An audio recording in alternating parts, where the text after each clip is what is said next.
High friend welcome back to my channel. आज आमी तुम्हादेर संगे शेयर करब शिंग माछेर झोल रेसिपि।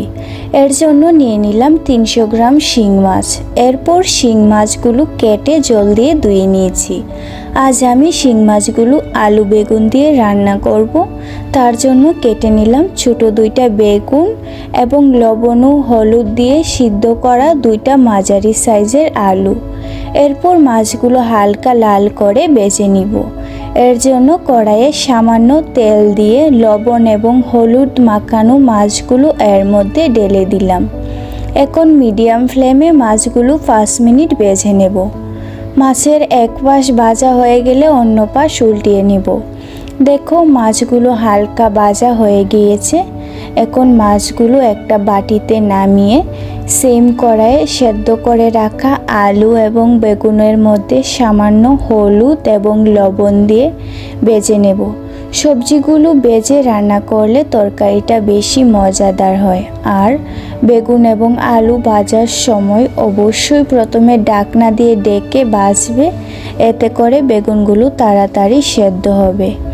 और आमार आजकेर भिडियोटा तोमादेर काछे भालो लागले लाइक करो, शेयर करो एबं एई चैनेले नतुन होले अवश्यई सबस्क्राइब करो एबं कमेंट बक्से जानाओ आजकेर भिडियोटा तोमादेर काछे केमन लेगेछे। आलू बेगुन भाजा हये गियेछे। एखन एगुलो नामिये सेम कड़ाइये सामान्य तेल दिलाम एबं केटे राखा एकटा पेंयाज कुचि ओ तेजपाता।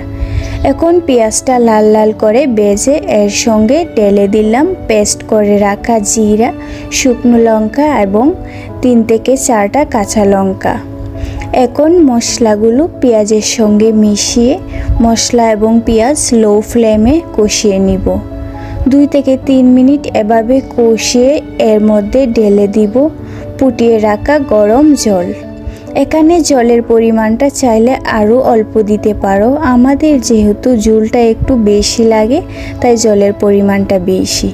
जलटा मशलार संगे भालो करे मिशिए फुटন্ত जले ढेले दिलाम आगे थेके बेजे राखा आलू बेगुन एबं शिंग माछ। एखन सबगुलो उपकरण एकसंगे मिशिए मीडियम फ्लेमे 5 থেকে 6 मिनिट रान्ना करलेई रेडी मजादार शिंग माछेर झोल। তোমরা যদি আমার রেসিপিটা স্টেপ বাই স্টেপ ফলো করে বাড়িতে রান্না করো আশা করি তোমাদের কাছে ভালো লাগবে। আর কে কে এই রেসিপিটা জানো কমেন্ট সেকশনে জানাও। তরকারিটা 5 থেকে 6 মিনিট রান্না করার পর এর মধ্যে দিয়ে দিলাম কয়েকটা ধনিয়া পাতা। ধনিয়া পাতার স্মেল আমার খুব ভালো লাগে। ধনিয়া পাতা দিয়ে আরও 1 মিনিট রান্না করার পর চুলার ফ্লেম অফ করে দেব। তাহলে তোমরা যারা এখনো এভাবে শিং মাছ রান্না করোনি অবশ্যই এবার রান্না করো। আই হোপ তোমাদের কাছে ভালো